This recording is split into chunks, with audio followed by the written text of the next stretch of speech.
des principes de l'évolution, c'est que ceux qui survivent, ce n'est pas forcément les plus forts, c'est ceux qui coopèrent le plus, ceux qui s'associent. Ils arrivent à perdurer, ils arrivent à résister aux conditions difficiles. C'est toujours intéressant de rappeler que frater, ce n'est pas la petite famille à l'origine. Frater, ça renvoie en latin à la grande famille, au genre humain. On est d'emblée dans un enjeu planétaire.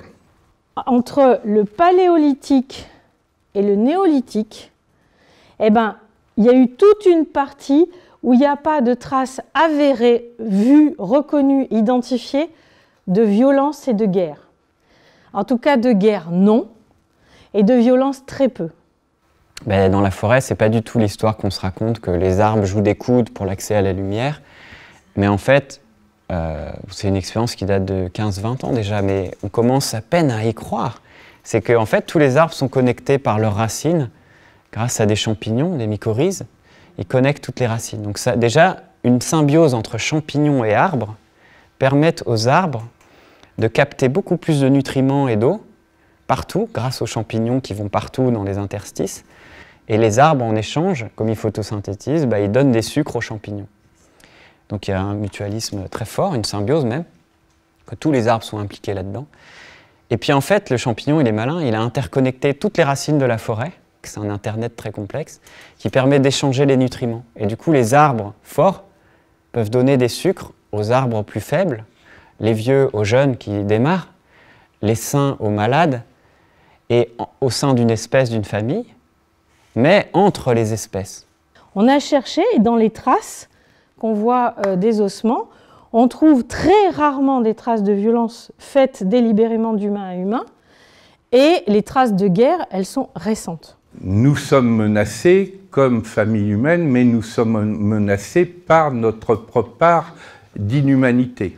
Heureux l'homme qui, dans les limites de sa propre faiblesse, soutient son prochain, autant qu'il voudrait être soutenu par lui dans un cas analogue.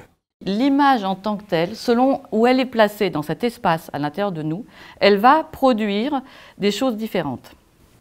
Et du coup, on a aussi mis en bas le diable, les mauvaises valeurs, les méchants, la saleté, et pourquoi pas aussi les SDF, puisqu'ils sont là par terre, tout sales et tout noirs. Pendant que les grands de ce monde, eux, sont bien lumineux et bien en hauteur, sur des tribunes, sur des scènes d'artistes. Cette géographie intérieure, elle opère sur nous.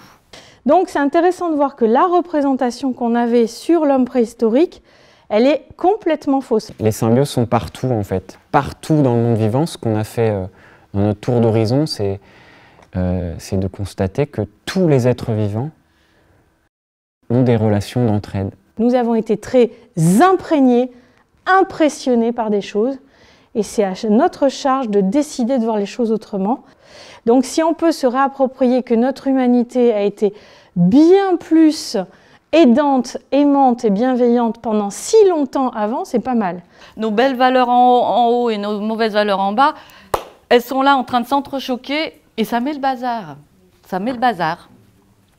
Donc on pourrait débazarder ça en travaillant avec nos espaces de représentation sans forcément faire des années de psychanalyse.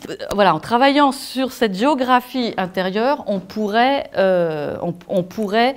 déloger ces choses-là. Et c'est ce que fait d'ailleurs les hypnoses ericksoniennes. On ne passe pas par des temps d'analyse, on va prendre les images, on va les bidouiller pour que, je vous passe le comment, on bidouille, et on les bidouiller pour que finalement une même image produise un autre effet.